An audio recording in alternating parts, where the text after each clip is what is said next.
ನಮಸ್ತೆ ವೀಕ್ಷಕರೇ, welcome to ಕರ್ನಾಡ motives. So ಮೊನ್ನೆ ಒಂದು ವಿಡಿಯೋ ಮಾಡುವಾಗ ನಾನು ಹೇಳಿದ್ದೆ, ಮನೆಯ ಸುತ್ತಮುತ್ತಲು ಅಥವಾ ಮನೆಯ ಗೋಡೆಗೆ ಹಚ್ಚಿ ಅಂದ್ರೆ ಅದಕ್ಕೆ ತಾಗಿಕೊಂಡು ಯಾವ ವಸ್ತುವನ್ನ ಬೆಳೆಸಬೇಕು, ಜೊತೆಗೆ ಬೆಳೆಸಬಾರದು ಅನ್ನೋದನ್ನ ಹೇಳಿದ್ದೆ. ಅಂದ್ರೆ ಮನೆಯೊಳಗ ಏನೇನು ಸಮಸ್ಯೆಗಳು ಉಂಟಾಗುತ್ತೆ ಆ ರೀತಿ ಉಪಯೋಗ ಮಾಡುವುದರಿಂದ ಅಂತ ಹೇಳಿದೆ. ಜೊತೆಗೆ ನಾವು ಏನೂ ಮಾಡಿಲ್ಲ ಆದ್ರೂ ನಮಗ ಸಮಸ್ಯೆಗಳು ಹಲವಾರು ಕಾಡುತ್ತಿವೆ ಅನ್ನುವ ಒಂದು ಮನಸ್ಸಿನಲ್ಲಿ ಕೂಡ ಒಂದು ಪ್ರಶ್ನೆ ಕಾಣುತ್ತೆ. ಸೊ ಮನೆಯೊಳಗೆ ಎಲ್ಲಾ ರೀತಿ ನಾವು ಮನೆಯಲ್ಲಿ 4 ಜನ ದುಡಿತೀವಿ, 5 ಜನ ದುಡಿತೀವಿ, ನಮ್ದು ಸಿಕ್ಕಾಪಟ್ಟಿ ಬರ್ತಾ ಇದೆ, ಅಥವಾ ಮನೆಯೊಳಗೆ ಆರೋಗ್ಯದಲ್ಲಿ ಸಮಸ್ಯೆ ಕಾಡ್ತಾ ಇದೆ, ಹಿಂಗ ಹಲವಾರು ಸಮಸ್ಯೆಗಳು ನಮಗೆ ಬಹಳ ಕಾಡಾತಾವ್ರಿ ಅನ್ನುವ ಮನಸ್ಸಲ್ಲಿ ಕೂಡ ನಿಮ್ಮಲ್ಲಿ ಒಂದು ಸಮಸ್ಯೆ ಕಾಡ್ತಾ ಇರುತ್ತೆ. ಇಲ್ಲ ಸರ್, ಇತ್ತು ಮನೆಯೊಳಗೆ ಮಕ್ಕಳು ಇದ್ದಾವೆ, ಮನೆಯೊಳಗೂ ಕೂಡ ಮಕ್ಕಳ ಮದುವೆ ಆಗ್ತಾ ಇಲ್ಲ ಅನ್ನೋದನ್ನು ಸಮಸ್ಯೆ ಕಾಡ್ತಾ ಇದ್ರೆ, ಇನ್ನ ಮನೆಯೊಳಗ ಮಕ್ಕಳ ವಿದ್ಯಾಭ್ಯಾಸ ಆಗಿರಬಹುದಾ, ಪ್ರತಿ ಒಂದು ಸಮಸ್ಯೆ ಕಾಡ್ತಕ್ಕಂತಹ ಒಂದೇ ಒಂದು ಕಡೆಯ ಪ್ರಶ್ನೆ ಕಾಡೋದು ಆ ಒಂದು ಪೂಜೆ ಮಾಡುವುದರಿಂದ 100% ಇದು ಎಲ್ಲ ಸಮಸ್ಯೆಗಳಿಂದ ದೂರ ಆಗಲು ಸಾಧ್ಯ. ಯಾವ್ದಿರ್ಬೋದು ಪೂಜೆ? ನೀವೀಗ ತಾನೇ ನಮ್ಮ ಕರ್ನಾಡ ಮೋಟಿವ್ ಚಾನೆಲ್ ಅನ್ನು ನೋಡ್ತಾ ಇದ್ರೆ ತಕ್ಷಣ ನೀವು ಸಬ್ಸ್ಕ್ರೈಬ್ ಮಾಡ್ಕೊಳ್ಳಿ. ಜೊತೆಗೆ ಇದು ಉಪಯುಕ್ತವಾದಂತಹ ಮಾಹಿತಿ ನೀವು ಅಷ್ಟೇ ಅಂತ ಇನ್ನೊಬ್ರು ಕೂಡ ನೋಡ್ಲಿಕ್ಕೆ ದಯವಿಟ್ಟು ಅವರು ಕೂಡ ನೀವು ಇದನ್ನ ಶೇರ್ ಮಾಡಿ, ಅವರು ಕೂಡ ನೋಡಿ. ಜೊತೆಗೆ ಇದನ್ನ ನೀವು ನೋಡ್ತಾನೆ ಕೆಳಗಡೆ ಶ್ರೀ ಮಹಾಲಕ್ಷ್ಮಿ ತಾಯಿಗೆ ಮಂತ್ರವನ್ನು ಕೂಡ ನೀವು ಇದರಲ್ಲಿ ಒಂದು ಟೆಕ್ಸ್ಟ್ ನ ಹಾಕಿ ಓಂ ಶ್ರೀ ಅಥವಾ ಓಂ ಶ್ರೀಂ ಲಕ್ಷ್ಮೀ ತ್ರಿವಿಕ್ರಮಾಯ ನಮಃ ಅಂತ ಲಕ್ಷ್ಮಿ ಮಂತ್ರವನ್ನು ಕೂಡ ನೀವು ಹಾಕಬಹುದು. ಸೊ ಒಂದು ಒಳ್ಳೆಯ ಉಪಯುಕ್ತವಾದಂತಹ ಪೂಜೆ ಕಂಡ್ರೆ ಇದು. ಈ ಪೂಜೆಯನ್ನ ಮಾಡುವುದರಿಂದ ನಿಮ್ಮ ಮನೆ ಒಳಗೆ 100% ಗ್ಯಾರಂಟಿ ಕೊಡ್ತಾ ಇದ್ದೀವಿ, ಬದಲಾವಣೆ ಕಾಣುತ್ತೆ. ಸೊ ನಾನು ಕೆಲವೊಂದು ಟೈಮ್ ಯಾರು ಅನ್ಬಹುದು, ಸರ್ ನಾವು ಒಂದ್ಸರಿ ಯಾವಾಗ ಪೂಜೆ ಮಾಡಿದ್ದೆ ಬಟ್ ನಂಗೆ ಇದರಿಂದ ಏನೂ ಆಗಿಲ್ಲ ಅಂತ ಹೇಳಿ. ಯಾಕಂದ್ರೆ ಯಾವುದೇ ರೀತಿ ನಾವು ಒಂದು ಪೂಜೆ ಮಾಡ್ಬೇಕಾಗಿತ್ತು ಅಂದ್ರೆ ಅದದೇ ಆದಂತ ನಿಯಮಗಳಿರ್ತವೆ. ಆ ನಿಯಮಗಳ ಪ್ರಕಾರ ನಾವು ಪೂಜೆಯನ್ನ ಮಾಡ್ತಾ ಹೋಗುವುದರಿಂದ 100% ನಾವು ಗ್ರೋತ್ ರೇಷಿಯೋವನ್ನ ಕಾಣಬಹುದು. ಯಾವ ಪೂಜೆ? ಫಾರ್ ಎಕ್ಸಾಂಪಲ್, ನಮ್ಮ ಮನೆಯ ಒಂದು ವಾಸ್ತು ಪ್ರಕಾರ ಮನೆ ಕಟ್ಟಿದೀವಿ ಅಂದ್ರೆ ಆ ಮನೆಯ ಮುಖ್ಯ ದ್ವಾರ ನಮಗೆ ಬಹಳ ಮುಖ್ಯವಾಗಿರುತ್ತೆ. ಆ ಮುಖ್ಯ ದ್ವಾರದಿಂದಲೇ ನಮ್ಮ ಮನೆಯ ಒಳಗೆ ಆಗ್ತಕ್ಕಂಥ ಪ್ರತಿಯೊಂದು ನಮ್ಮ ಜೀವನದ ಅಂಶ ಕೂತ್ಕೊಂಡಿರುತ್ತೆ. ಮುಖ್ಯವಾಗಿ ಆ ಮುಖ್ಯ ದ್ವಾರ. ಆ ದ್ವಾರದ ಮೇಲೆ ಒಬ್ಳು ಮಹಾತಾಯಿ ಲಕ್ಷ್ಮೀ ತಾಯಿ ಕೂತ್ಕೊಂಡಿರ್ತಾಳೆ, ಇನ್ನೊಬ್ಳು ಜ್ಯೇಷ್ಠ ಮಾತೆ ಕೂತ್ಕೊಂಡಿರ್ತಾಳೆ. ಲಕ್ಷ್ಮೀ ತಾಯಿ ವಿಚಾರ ಮಾಡ್ತಿರ್ತಾಳೆ, ಒಂದು ಕಾಲು ಈ ಕಡೆ ಒಂದು ಕಾಲು ಈ ಕಡೆ ಹಾಕೊಂಡು, ಈ ಕಡೆ ಅಭಿಮುಖವಾಗಿ ಲಕ್ಷ್ಮೀ ತಾಯಿ ಕೂತಿರ್ತಾಳೆ, ಈ ಕಡೆ ಜ್ಯೇಷ್ಠ ಮಾತೆ ಕೂತ್ಕೊಂಡಿರ್ತಾರೆ. ಇಬ್ರು ಕೂಡ ಅಕ್ಕ ತಂಗಿಯರ ಕುತ್ಕೊಂಡು ವಿಚಾರ ಮಾಡ್ತಿರ್ತಾರೆ. ನಮ್ಮ ಲಕ್ಷ್ಮೀ ತಾಯಿ ಅವ್ರ 360 ಡಿಗ್ರಿ ಇದ್ದಾಗಿರ್ತಾಳೆ. ಅಂದ್ರೆ ನಾವು ಒಳಗ್ ಹೋಗ್ಲೋ ಬೇಡ ಇವಳ ಮನಸ್ಸು ಹಾಗೆ. ಒಳಗೆ ಬಂದ್ಲು ಅಂದ್ರೆ ತಾಂಡವಾಡ್ಬಿಡ್ತಾಳೆ ಲಕ್ಷ್ಮೀ ತಾಯಿ. ಆದ್ರೆ ಹೊರಗಡೆ ಹೋದ್ಲು ಅಂದ್ರೆ ಈ ಕಡೆ ಆ ಲೆವೆಲ್ ಕಷ್ಟ ಪಡ್ತಾಳೆ. ಆ ಕಷ್ಟ ಕೊಡೋರು ಯಾರು ಅಂದ್ರೆ ಅದೇ ಆ ಜ್ಯೇಷ್ಠ ಮಾತೆ, ಅಂದ್ರೆ ಆ ಲಕ್ಷ್ಮೀ ತಾಯಿಯ ಸಹೋದರಿ ಅಕ್ಕ. ಅಪೋಸಿಟ್ ತಾಯಿ ಕುತ್ಕೊಂಡಿರ್ತಾಳೆ. ಆ ಜ್ಯೇಷ್ಠ ಮಾತೆ ಕೆಲಸ ಏನಂದ್ರೆ ಬರೀ ಒಳಗಡೆ ನೋಡೋದಷ್ಟೇ ಕೆಲಸ. ಅಂದ್ರೆ ನಾ ಯಾವಾಗ ಒಳಗೆ ಹೋಗ್ಲಿ ಅದನ್ನ ಅವಳು ಅಬ್ಸರ್ವ್ ಮಾಡ್ತಾ ಕಾಯ್ಕೊಂಡು ಕೂತ್ಕೊಂಡಿರ್ತಾಳೆ. ಮನಿ ಒಳಗೆ ಏನಾದ್ರೂ ಒಂದು ಅವಕಾಶ ಸಿಕ್ಕರೆ ಕಾಲೆರಡು ಒಳಗಿಟ್ಟು ಒಳಗ್ ಬಂದ್ ಕುಂತ್ಲೆ. ಲಕ್ಷ್ಮೀ ತಾಯಿ ಒಳಗೆ ಬಂದ್ ಕುಂತ್ಲೆ ನಮ್ಗೆ ಗೊತ್ತಿರ್ಬೋದು, ಪ್ರತಿಯೊಂದು ಸಮಸ್ಯೆ ಅನ್ಕೊಂಡಿರ್ಬೋದು. ನೀವೇ ವಿಚಾರ ಮಾಡಿ, ಮನಸ್ಸು ಯಾವ ರೀತಿ ಚಂಚಲವಾಗಿರ್ತದೆ ಅಂದ್ರೆ ಯಾವ್ಯಾವ ಸಮಯದಲ್ಲಿ ಏನೋ ಮಾಡ್ತಾ ಇರ್ತೀವಿ, ಅಯ್ಯೋ ನಾವು ಇದ್ನ್ಯಾಕ್ ಮಾಡಿದೆ ಅನ್ನೋದು ಆಟೋಮೆಟಿಕ್ಲಿ ಆಮೇಲೆ ನಿಮ್ಗೆ ಅಲರ್ಟ್ ಆಗುತ್ತೆ. ಹಿಂಗ ಆ ಜ್ಯೇಷ್ಠ ಮಾತೆ ಒಂದು ಸಾರಿ ಮನೆಯೊಳಗೆ ಎಂಟ್ರಿ ಕೊಟ್ಲು ಅಂದ್ರೆ ನೀವು ಯಾವ ಕಡೆ ಏನ್ ಮಾಡ್ತೀರೋ ನಿಮ್ಗೆ ಗೊತ್ತಾಗಲ್ಲ. ನಾನು ಇದನ್ನೇ ಮಾಡ್ತಾ ಇದ್ದೀನಿ, ಅದನ್ನೇ ಮಾಡ್ತಾ ಇದ್ದೀನಿ. ಸೊ ಏನ್ ಮಾಡ್ತಾ ಇದ್ರೆ ನಿಮ್ಗೆ ಗೊತ್ತೇ ಆಗಲ್ಲ ಕಣ್ರಿ. ಆ ರೀತಿ ಜ್ಯೇಷ್ಠ ಮಾತೆ ಅನುಭವವನ್ನು ಕೊಡ್ತಾಳೆ. ಈ ಜ್ಯೇಷ್ಠ ಮಾತೆಯನ್ನು ಹೊರಗೆ ಹಾಕ್ಬೇಕು, ಅಲ್ಲಿ ಮಹಾಲಕ್ಷ್ಮಿ ತಾಯಿಯನ್ನ ತಾಂಡವಾಡುವಂಗ್ ಮಾಡ್ಬೇಕು. ಏನ್ ಮಾಡ್ಬೇಕು? ಆ ಒಂದು ಜ್ಯೇಷ್ಠ ಮಾತೆಯಿಂದ ಹಲವಾರು ರೋಗ ರುಜಿನಗಳಾಗಿರಬಹುದಾ, ಹಲವಾರು ಸಮಸ್ಯೆಗಳಾಗಿರ್ಬಹುದಾ, ಇದು ಮನುಷ್ಯವನ್ನ ಹಾಳು ಮಾಡ್ಕೊಳ್ಳುವಂತ ಟೈಮ್ ಕೂಡ ಬಂದಿರಬಹುದು ಕಣ್ರಿ. ಅದೇ ಜ್ಯೇಷ್ಠ ಮಾತೆ. ಆ ಜ್ಯೇಷ್ಠ ಮಾತೆಯನ್ನು ನಾವು ಹೊರಗೆ ಹಾಕುವುದರಿಂದ 100% ಅಲ್ಲಿ ಫಲ ಸಿಗುತ್ತೆ. 100%. ಹೇಗೆ ಪೂಜೆ ಮಾಡ್ಬೇಕು, ಅದರ ವಿಧಾನವೇನಿದೆ, ಜ್ಯೇಷ್ಠ ಮಾತೆಯ ಪೂಜೆಯನ್ನ ಹೇಗೆ ಮಾಡಬೇಕು, ಆ ತಾಯಿಯ ಮನಸ್ಸಿಚ್ಛೆಯಿಂದ ನಮ್ಮ ಮನೆಯನ್ನ ಬಿಟ್ಟು ಹೋಗ್ಬೇಕು. ಸೊ ತದನಂತರ ಅವರ ಸಹೋದರಿ ಲಕ್ಷ್ಮೀ ತಾಯಿ ಒಳಗಡೆ ಬರಬೇಕು. ಇದೊಂದು ಬಹಳ ದೊಡ್ಡ ಖುಷಿ ವಿಚಾರ. ಇದು ಪ್ರತಿ ವ್ಯಕ್ತಿಗಳು ಮಾಡ್ಲೇಬಹುದು. ಯಾರು ಶ್ರೀಮಂತರಷ್ಟೇ ಮಾಡ್ಬೇಕು, ಬಡವರು ನಾವು ಮಾಡ್ಲಿಕ್ಕೆ ನಮ್ಮ ಹತ್ರ ದುಡ್ಡಿಲ್ಲ ಅನ್ನೋಂಗೇನು ಇಲ್ಲ ಕಣ್ರಿ. ಕೇವಲ 100 ರೂಪಾಯಿದಲ್ಲಿ ಕೂಡ ನಾವು ಪೂಜೆಯನ್ನ ಮಾಡಬಹುದು. ಕೇವಲ 100 ರೂಪಾಯಿ.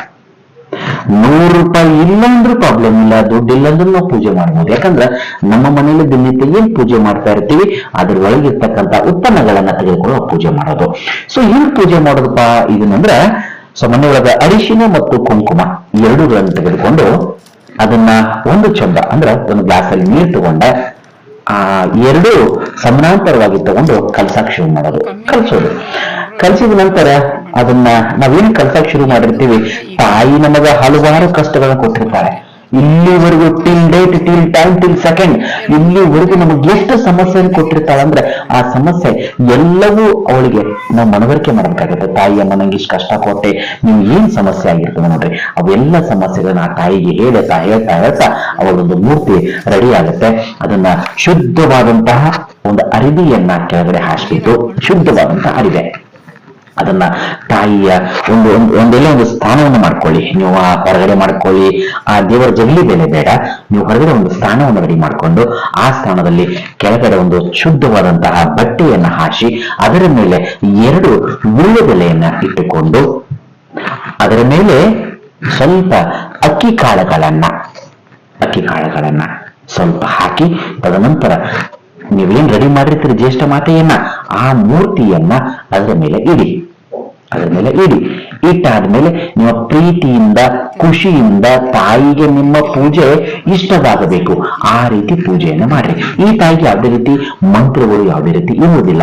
ಸೊ ನಿಮ್ಗೆ ಖುಷಿ ಇದ್ರೆ ಜ್ಯೇಷ್ಠ ಮಾತೆಗೆ ಓಂ ಶ್ರೀ ಜ್ಯೇಷ್ಠ ಮಾತೆಯೇ ನಮಃ ಅನ್ನುವ ಮಂತ್ರವನ್ನು ಕೂಡ ನೀವು ಹೇಳ್ಬೋದು.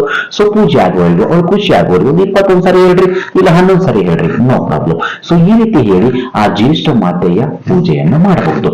ಆ ತಾಯಿಗೆ ನೀವು ಶ್ರೇಷ್ಠವಾದಂತಹ ಯಾವುದೇ ಒಂದು ಸುಗಂಧಭರಿತವಾದಂತಹ ಹೂವನ್ನು ನೀವು ಏರಿಸಬಹುದು.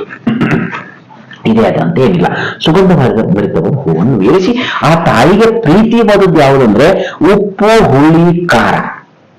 ಈ ಶ್ರೇಷ್ಠವಾದಂತಹ ಅವಳಿಗೆ ತಾಯಿಗೆ ಆಹಾರ, ಆ ಆಹಾರವನ್ನು ನೀವು ಯಾವುದೇ ರೀತಿಯಾಗಿ ನೀವು ಮಾಡ್ಕೊಡ್ಬಹುದು. ಉಪ್ಪು, ಹುಳಿ, ಖಾರ ಹಾಕಿ ಒಂದು ವಸ್ತು ರೆಡಿ ಮಾಡ್ಬೇಕ್ರಿ. ನೀವು ರೈಸ್ ಅಲ್ಲೇ ಮಾಡ್ರಿ ಅಥವಾ ಬೇರೆ ಮಾಡಿ ಆ ತಾಯಿಗೆ ಖುಷಿ ಆಗುವವರೆಗೂ, ಹೊಟ್ಟೆ ತುಂಬುವವರೆಗೂ ನೀವು ಅವಳಿಗೆ ತಿನ್ನಿಸ್ಬೇಕಂದ್ರೆ, ಅಂದ್ರೆ ನಿವೇದನೆ ಮಾಡ್ಬೇಕು. ಅವಳ ರೂಪದಲ್ಲಿ ನಮ್ಗೆ ಸುತ್ತವರೆಗೂ ಒಂದು 4-5 ಜನ, ಒಂದು 5 ಜನ ಕರೆಸ್ಬಿಟ್ಟು ಆ ತಾಯಿಯರಿಗೆ ನಿಮ್ಮ ಖುಷಿ ಆಗುವವರೆಗೂ ಧರಕೆ ಬರಬೇಕು.